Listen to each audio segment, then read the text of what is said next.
Salve, salve, galerinha! Estamos aqui para mais uma aula de História e hoje a gente vai dar continuidade ao tema Revolução Industrial. Então, hoje a gente vai trabalhar um pouquinho as características e as condições que levaram a Inglaterra a se tornar o primeiro país a passar por esse processo.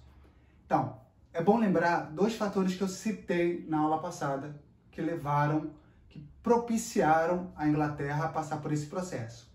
O primeiro foi o cercamento dos campos. O que foi isso? Foi quando os proprietários começam a cercar os campos para a criação de ovelhas e os camponeses deixam de ter acesso à terra. E aí eles têm duas opções.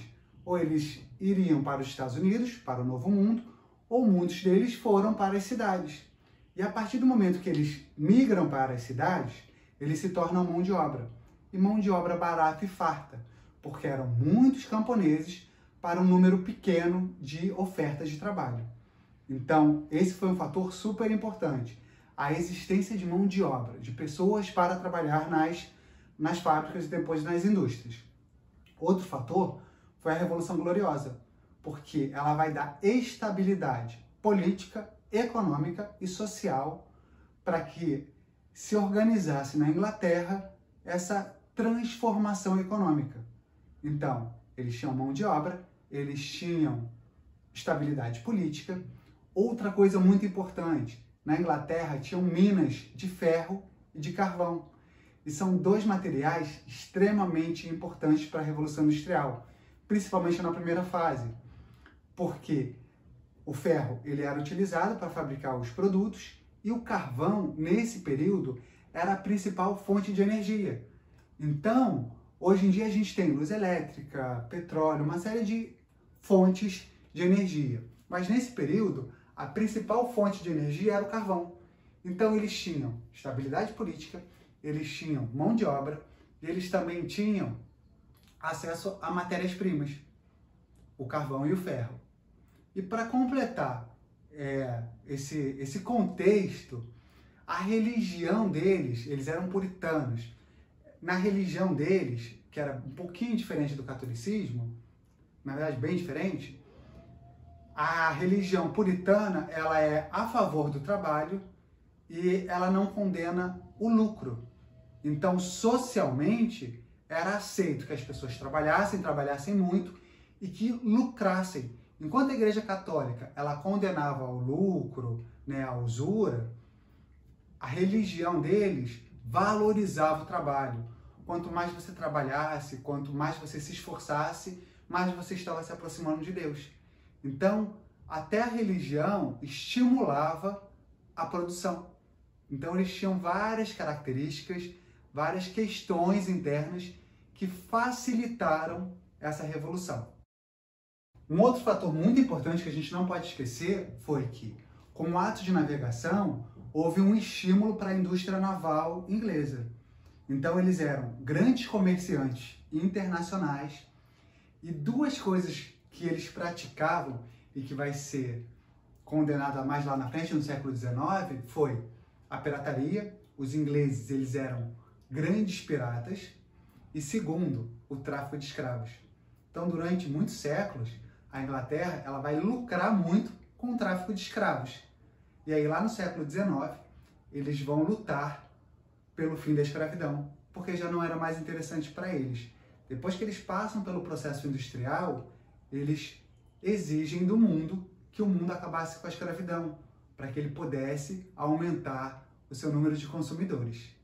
Então, todos esses fatores ajudam para a Inglaterra se tornar a primeira nação a passar pelo processo revolucionário industrial. Claro que a Revolução Industrial ela não acontece do dia para a noite. Então, existem fases pré-revolucionárias. Primeira delas, artesanato, que era muito comum durante toda a Idade Média. O que é o artesanato? É quando uma pessoa ela controla todos os meios, desde o começo até o fim da produção de um produto.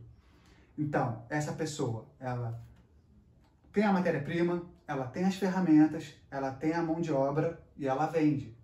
Vou dar um exemplo aqui para a gente entender um pouquinho melhor. Imagina um sapateiro. O sapateiro, ele vai desenhar o modelo do sapato, ele vai cortar os tecidos, ele vai pregar, vai costurar e ele vai vender seus sapatos. Ele controla todas as fases de produção. Então, ele sozinho se basta para produzir um produto que vai ser vendido. Isso basicamente é o artesanato. E ele acontece até hoje, né? Em várias feirinhas, em vários lugares do mundo, a gente tem produtos que são artesanais, que as pessoas pegam as matérias-primas e produzem alguma coisa que é vendida. Beleza? Um segundo momento vai ser a manufatura. O que é isso?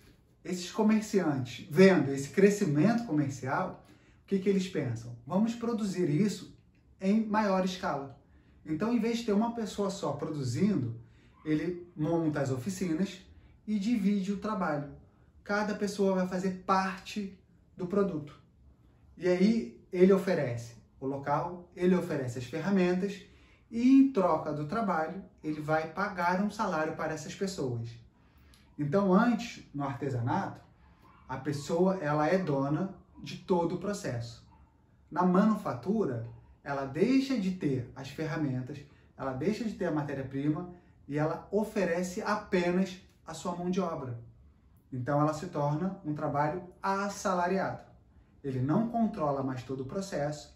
Quem controla o processo todo é o dono dessa oficina, dessa fábrica, e quem vai ter lucro com a venda dos produtos é esse proprietário da indústria. Então entenda o seguinte, nesse momento da manufatura, a gente vai estabelecer uma dinâmica que existe até os dias de hoje.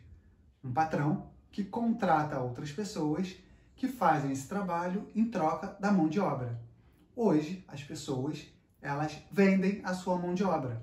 Claro que em alguns lugares devem ter pessoas que produzam suas próprias coisas, mas na sua maioria das vezes, nós somos empregados fornecendo nossa mão de obra.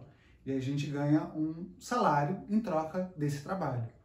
O lucro que é produzido não fica pra gente. Tudo que a gente produz pertence ao nosso patrão. E aí ele fica responsável por vender e, obviamente, ganhar dinheiro em cima disso. Então essa dinâmica do capitalismo, ela persiste muito forte até os dias de hoje. Então, galerinha, hoje a gente vai ficando por aqui, mas a gente ainda tem muita coisa para falar da Revolução Industrial. Então, nos próximos vídeos a gente vai falar sobre as fases da Revolução Industrial. Então, até a próxima!